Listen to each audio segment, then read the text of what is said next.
Hello! Welcome back to my channel. ఈరోజు నేను చూపించబోయే రెసిపీ వచ్చేసి కాకరకాయ ఫ్రై అండి. అయితే దానికోసం నేను 3 కాకరకాయలను తీసుకుని వాటికి ఇలా తల తోక మొత్తం అన్నీ కట్ చేసేసుకొని వీటిల్ని రెడీగా పెట్టుకుంటున్నాను. అయితే పైనున్న స్కిన్ అనేది కొంతమందికి ఉంచుకుంటారు, కొంతమంది తీసేస్తారు. నేను తీసేసే రకము.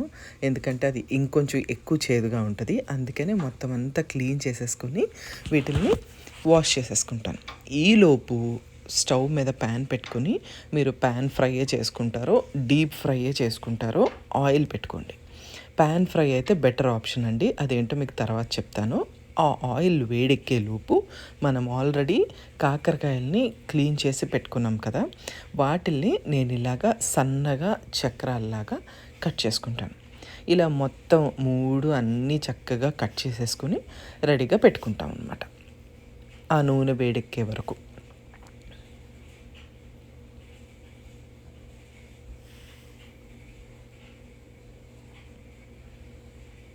మనకిప్పుడు నూనె వేడెక్కిపోయింది అని అనుకుంటాం కదా, అప్పుడు నేను ఇలాగా ఈ చక్రాలని నూనెలో వేసేస్తున్నాను. ఇక్కడ ఈ కాకరకాయలని వాటర్లో నానబెట్టడము, సాల్ట్ వాటర్లో నానబెట్టడము లాంటివి నేను ఏమీ చేయలేదు.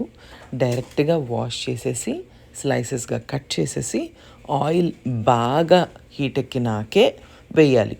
లేదు అంటే కాకరకాయ పీసెస్ బాగా ఆయిల్ పీల్చేస్తాయి, అది కూడా గుర్తుపెట్టుకోండి.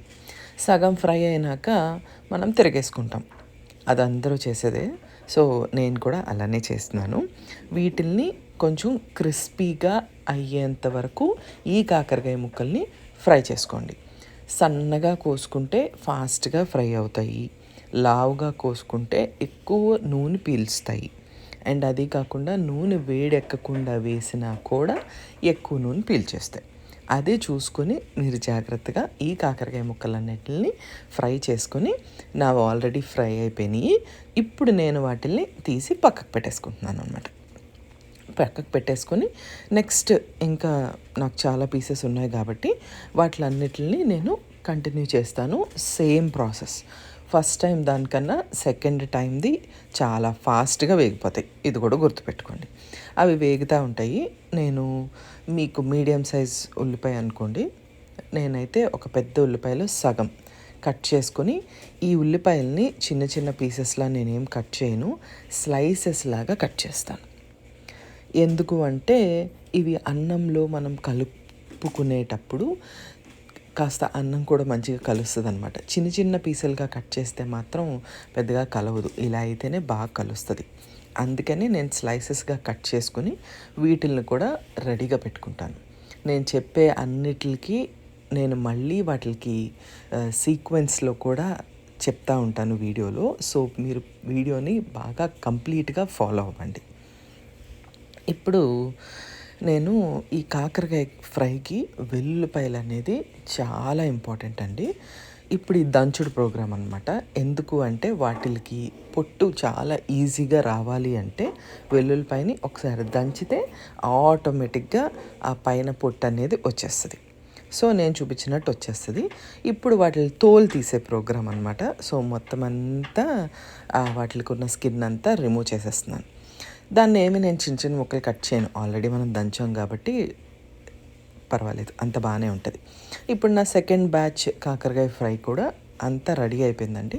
సో అవి కూడా నేను రిమూవ్ చేసేస్తున్నాను, ఆయిల్లో నుంచి తీసేస్తున్నాను బయటికి. సెకండ్ బ్యాచ్ది కొంచెం రంగు వచ్చింది, ఫస్ట్ బ్యాచ్ది మాత్రం కొంచెం ముందే తీసేసాను. ఆ తర్వాత నేను ఆల్రెడీ స్లైసెస్గా చేశానని చెప్పాను కదా ఆనియన్స్, వాటిల్ని మీరు నాన్ వెజ్ తినేవాళ్ళు అయితే చికెన్ బిర్యానీకి, అఫ్కోర్స్ వెజిటేరియన్స్ కూడా ఉల్లిపాయల్ని ఎలా ఫ్రై చేస్తారు సేమ్ అదే ప్రొసీజర్ ఇక్కడ కూడా ఫాలో అవ్వండి.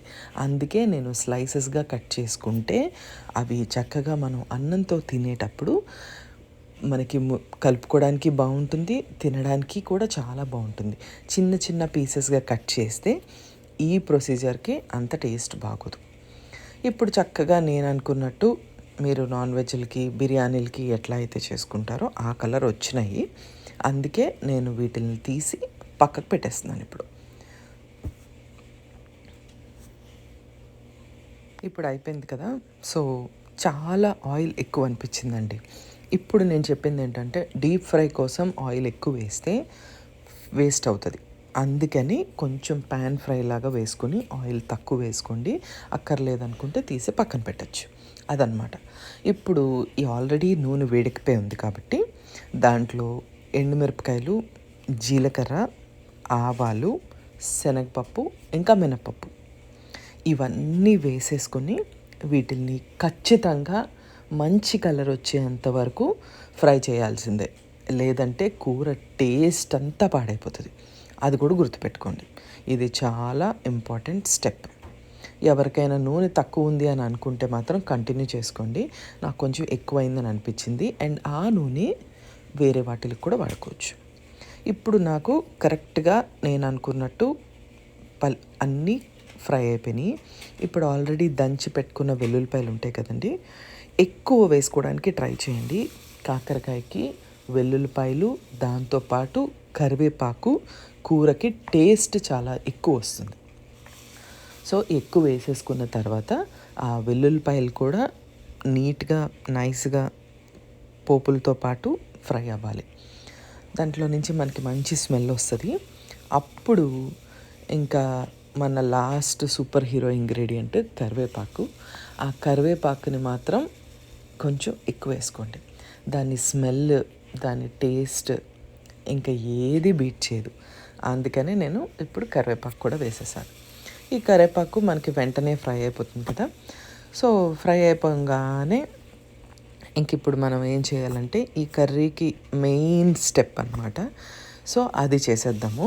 ఇప్పుడు నేను ఆల్రెడీ ఉల్లిపాయలు, కాకరకాయ పీసులు అన్నీ రెడీగా ఫ్రై చేసి పెట్టుకున్నాను కదండి, అవి వేసేస్తున్నాను. ఈ ఉల్లిపాయలు వేసినప్పుడు దీనికి సరిపడినంత పసుపు, అలాగే ఉప్పు అన్నీ వేసేసుకుంటాం.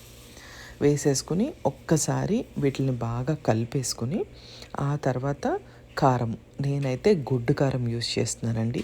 కూర కారం అని, సాంబార్ కారం అని వేరేగా ఉంటుంది కదా, అది కాదు. అది కూడా వేసేసుకొని, నేను ఉప్పు ఆల్రెడీ వేసేసానని చెప్పాను కానీ ఇప్పుడు వేసాను. కొంతమందికి చేదుగా తినడం ఇష్టం ఉండదు కాకరకాయ.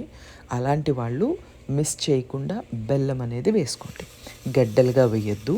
దాన్ని అప్పటికప్పుడు పొడిలా చేసేసుకొని అది వేసేసుకొని దాంతోపాటు ఆల్రెడీ ఫ్రై చేసి పెట్టుకున్న కాకరకాయ పీసెస్ ఏవైతే ఉన్నాయో అవి కూడా దాంట్లో వేసేసుకొని ఇవన్నీ మిక్స్ అయ్యేలాగా మంచిగా మనము స్టవ్ మీద కలిపేసుకుంటాం. కలిపేసుకుంటే అంతేనండి, మన సింపుల్ కాకరకాయ ఫ్రై ఏ పప్పుల పొడి అవసరం లేకుండా చాలా టేస్టీగా ఇలా కూడా చేసుకోవచ్చు. దీనికి బెస్ట్ కాంబినేషన్ నేనైతే దోసకాయ పప్పు చేశాను. రెండిట్లకి చాలా మంచి కాంబినేషన్ రైస్తో. మీరు కూడా తప్పకుండా ట్రై చేయండి. ట్రై చేసి నాకు కామెంట్ సెక్షన్లో చెప్పండి. Thank you so much for watching. Bye.